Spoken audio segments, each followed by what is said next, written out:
Hello, gorgeous. Happy Tuesday. It's Bex here with another Tune Up Tuesday where I tune your heart to the frequency of love. My heart is so full. I've just come off of two back-to-back live events and I am exhausted, to be truthful. But I'm also just so full of love and gratitude for the opportunity to not only attend these events, but to be speaking at the second event and to connect with so many incredible people just over the past week. And I've had a lot of really interesting, deep conversations with women who are attracting love or attracting the next iteration of their business or just attracting something, a deeper level of intimacy in their relationship.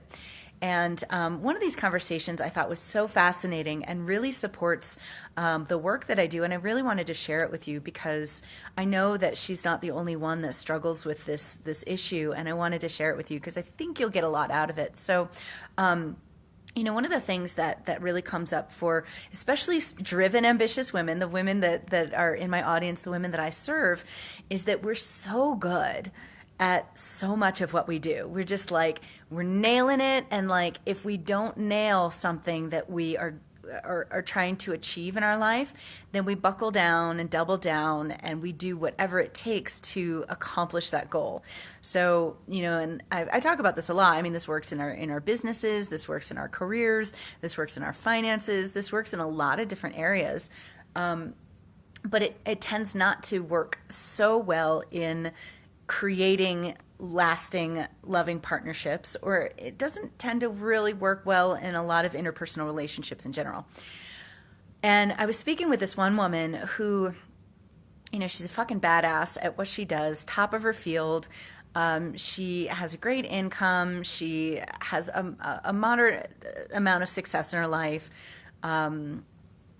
Yet when it comes to love, she repeatedly struggles and repeatedly she feels that she gets rejected. So much so that at this point, for her to go back out into the world and attempt to attract great love, she gets really triggered because she's really traumatized by the amount of rejection that she has received in her life around love. Like she would, put herself back out there and make a date with somebody from online and then get herself all dolled up and go out to meet up with this person and then just be completely stood up. Or she'd be going out with somebody for a couple of weeks and she thinks that they're hitting off. She thinks that they're having a great connection, and then she gets completely ghosted.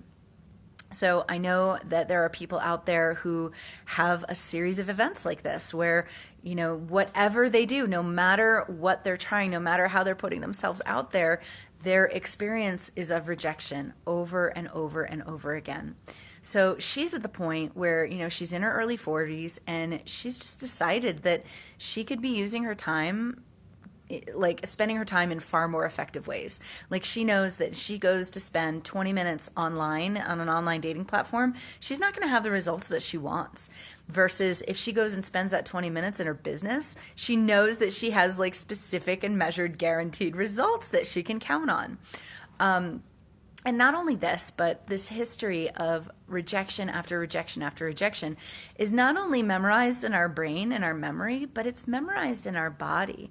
And, when I was speaking with her, just the very talk of putting herself back out there, just pushed her over the edge and she started welling up with emotion and tears came forth. And, this is a sign that we have internalized some trauma from our experience. And the truth about it is that our head just isn't going to pull us out of that trauma. No matter how much we work on our belief system, no matter how much we analyze the stories that we've made up or the perceptions of how we've received that rejection and made up stories about it, it's not going to completely move us through that internalized trauma of rejection. And really, the only way that we can move through that is by addressing it in the body, where it's stored in the body. And that looks like different things for different people. But with the women that I work with, when there is that stored up trauma around a story, we literally have to move through it, whether that be through shaking or dance or some other modality that gets us out of our head and into our heart, so that we can actually plant the seed of the new story in the space of the heart space, in the space of the body sensation, on a cellular level in our DNA, versus just our thinking brain. Because again, our thinking brain is really just a very small portion, a very small percentage of the creative capacity of the tools for transformation. So I hope this has been helpful. My takeaway for this is, your love attraction process is not just in your head. It's not just, being mindful and paying attention to the stories and belief systems that you've created for yourself, but also recognizing what's stored in your body, what's stored in your body memory, and ways that we can move through that through accessing the body, through movement, through dance, through joyful movement. And if that's something that you'd like some support with, that is something that I absolutely specialize in and would be so happy to celebrate you and support you with. So I will drop a link in the comments section as well as the body of this video, because I've got some time on my calendar that I've opened up for the women in my community who are absolutely hands down ready to finally break free from this, finally break free from the trauma of rejection that your body's memorized, the uphill battle of attracting lasting love, because it just doesn't have to be so painful. It doesn't have to be so hard, but it does take support, accountability, consistency. And if that's something that you're ready to finally break free from, then let's have a conversation. I love you so much, and I hope that this has been of tremendous help. I'd love to hear what you have to say about it in the comments section below.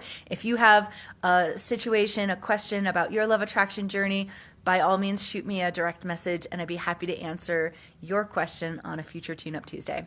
Until next week, I love you, and I will see you in Mexico.